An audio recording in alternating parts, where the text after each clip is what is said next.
This is Akashvani. In the program Spotlight, now we bring a discussion on India-United Kingdom defence ties. The participants are Rakesh Sood, former ambassador, and Manas Pratim Bhuiya, journalist.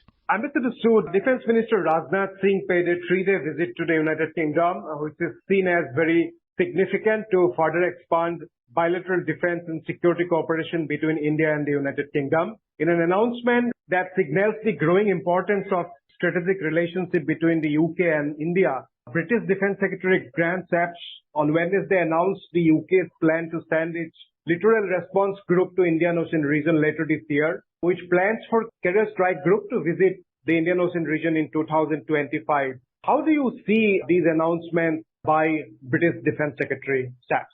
Yeah, I think the reality is that the defence relationship between India and UK is almost negligible today. That is self-evident because even this meeting that Defence Minister Rajnath Singh is having with his counterpart in London is taking place after a gap of 22 years. So clearly, if UK was a major defence partner, then there would not be this gap. Second is that this was agreed upon sometime in 2021 during a meeting between Prime Minister Modi and then Prime Minister Boris Johnson. At that time, they too announced that India and UK will have what they called a comprehensive strategic relationship. Now, as you know, we have comprehensive strategic relations with more than 20 countries today. So if UK is coming and joining this group after more than 20 other countries have already joined, it just shows that it's a bit late in joining. Now, in this comprehensive strategic partnership, it was agreed that one of the pillars of this will be defense relationship. Since that time, it has taken 3 years for the visit to take place. I think that itself is reflective of the current state of the defense relationship between the two countries. So if we start with that, then I think we can only say that, all right, since nothing much existed in the past, we will see how this can be developed further. But it is obviously going to take a lot of hard work because today we have closer defense relationship. If we look at Europe, then certainly with France, we have far closer defense relationships. And otherwise, we have closer relationships in the Western world with the United States and with Israel. And we also have a certain historic relationship which remains fairly important for us with Russia, as we saw recently that was articulated when Foreign Minister Dr. Jaishankar had gone to Moscow. So that is where the ground reality in the current situation is.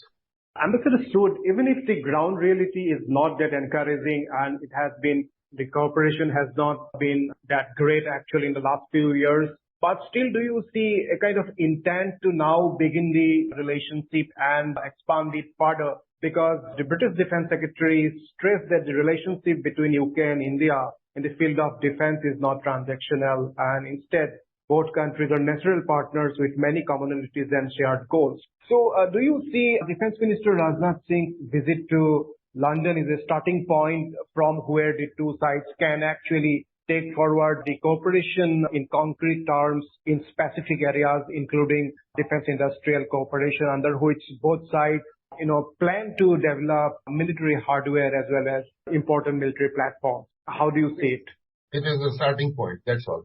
How it translates into reality is something that will have to be seen in due course. The only two agreements that have been signed are relatively minor agreements. One relates to exchange of military cadets, and the second one relates to possible areas of cooperation in defense research and development in both sides. Now, we do know that research and development are long gestation projects. They take maybe 8 years, 10 years, 15 years, things like that. So we'll see what happens in actual practice. You mentioned about the announcement by then British Prime Minister Boris Johnson in 2021 about further solidifying the ties in the area of defense. In April 2022, Prime Minister Modi and again Boris Johnson agreed on a new and expanded India-UK defense partnership. That was in 2022 when Johnson came to India. So during his visit, Johnson announced that the UK is creating an open general export license or OGEL for India to reduce bureaucracy and slashing delivery times for defense procurement. So do you have any update on this, and how do you see this announcement? And is Britain actually implementing this now? I mean, he announced this, but there has been no procurement. So obviously, we have not found it perhaps useful or appropriate to make any defense equipment related procurements from UK. But there have been discussions between the two sides about developing a kind of fighter aircraft, also joint development of fighter aircraft and other military platforms. So are you hopeful of any forward movement after this visit? I think if we look at the development of fighter aircraft, it has taken us more than 30 years to get Tejas into the air, and Tejas is still dependent on a foreign engine and a lot of foreign electronics. So possibility of an ambitious project like fighter aircraft is, I think, highly impractical and literally highly futuristic at this stage. Both sides have also been talking about possible cooperation in the Indo-Pacific, as both sides have been working for a free and stable Indo-Pacific that has been a very core for Western powers as well as democratic countries like India, that in fact there should be joint initiatives to ensure a free and fair and inclusive open Indo-Pacific. So do you see any possible cooperation between India and UK in Indo-Pacific? Yes, there can be some limited cooperation. After all, UK, the number of ships that UK has is about half the number of ships that we have in the Indian Navy. Normally, UK carries out one naval mission in the region in a year, which means that they are present in the Indian Ocean for maybe 2 weeks out of 365 days. They don't really have a permanent presence in the Indo-Pacific or the Indian Ocean. However, because of historical reasons, after all, UK was a major global power once upon a time. And so from that history, they still retain bases in Qatar, in Bahrain, in Oman. Now, with the development of in 2021, the signing of the agreement, AUKUS, Australia, UK, US, they will probably strengthen their ties, naval ties with Australia, with which in any case they have very close ties under the Five Eyes arrangement, under the 5 defense partnerships that they have in the region. So I think that may marginally impact, but after all, their naval resources that they can deploy in the region remain limited. Yes, and going back to Rajnath Singh's visit to UK, so yes, the two sides also announced the resolve to solidify logistics exchanges, allowing for the provision of logistics support, supplies and services between the United Kingdom and Indian Armed Forces for joint training, joint exercise, port visits. So it's a kind of new initiative that they have announced. So is it significant, Ambassador Sood? Well, it's not a new initiative. We already have such agreements with France and with the United States. See, what happens is if these countries send naval ships to the region, then in that case, and those ships need to be refueled, they need to be serviced, they need to dock. Now, these are naval ships, so obviously it requires a specific agreement on logistics and so on, and vice versa. Now, if our naval ships go to a US naval base or a French naval base, and if our ships need to dock there, so that is what this logistics agreement basically permits. But it depends on where our ships will make use of this facility. And that is what the issue is, because after all, the US is a Pacific power. They have bases in Hawaii, as you know, in Guam and things like that. And France is also an Indian Ocean power because their overseas territories like the Reunion Islands is French territory. So in that sense, their presence in the region is a more permanent presence, shall I say, as compared to the British presence about which I have already spoken.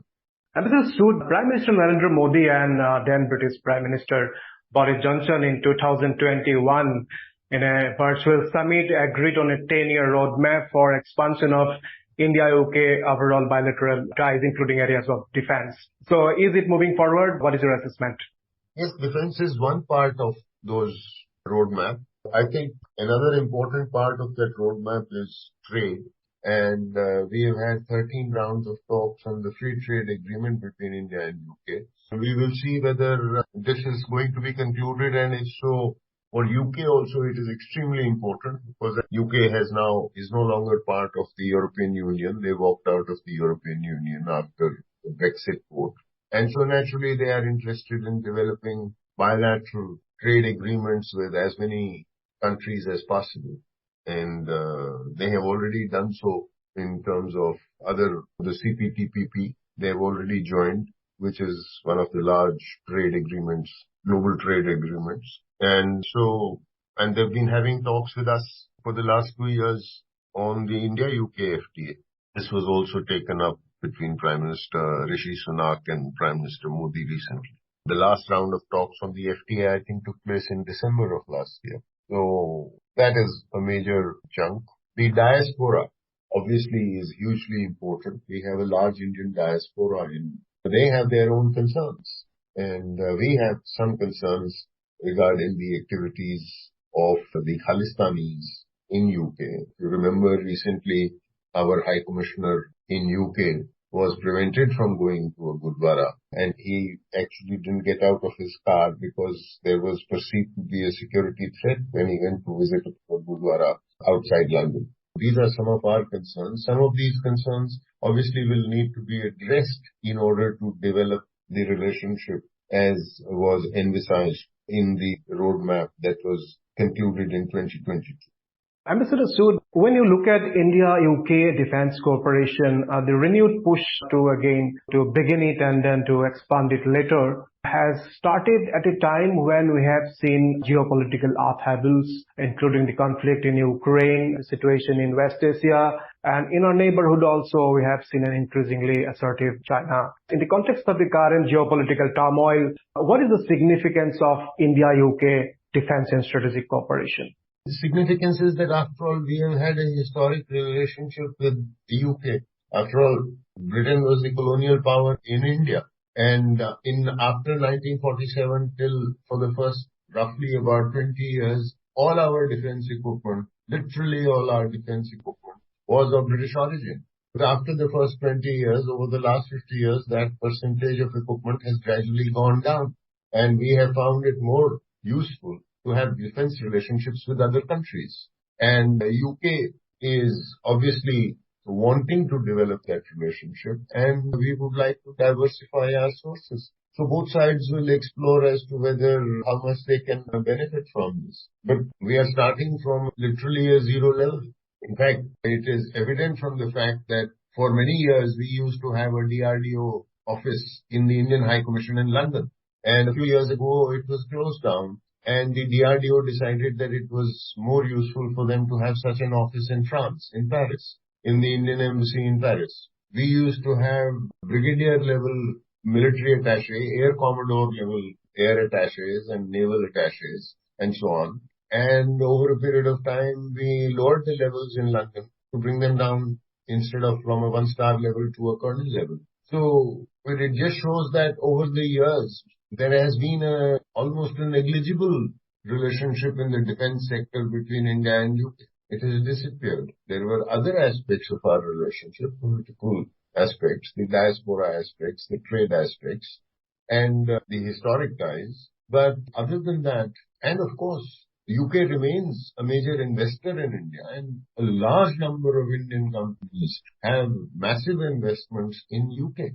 Tatas are one of the biggest employers in UK because of the investments that Tatas have in UK. So there are other aspects to the relationship, not just the defense side. The defense side has been negligible in recent years, and this is just an attempt to try and explore and to build it up as was projected in 2021 actually. Ambassador Sood, thank you so very much for a detailed perspective on India-UK defense and strategic cooperation, as well as the outcomes that have emanated from Defense Minister Rajnath Singh's 3-day visit to London. Thank you so very much. Thank you. You were listening to a discussion on India-United Kingdom defense ties. The participants were Rakesh Sood, former ambassador, and Manas Pratim Bhuiya, journalist. This program was produced and presented by the News Services Division of Akashvani. You can listen to it on a mobile app, News on AIR. This program is also available on our YouTube channel, News on AIR Official.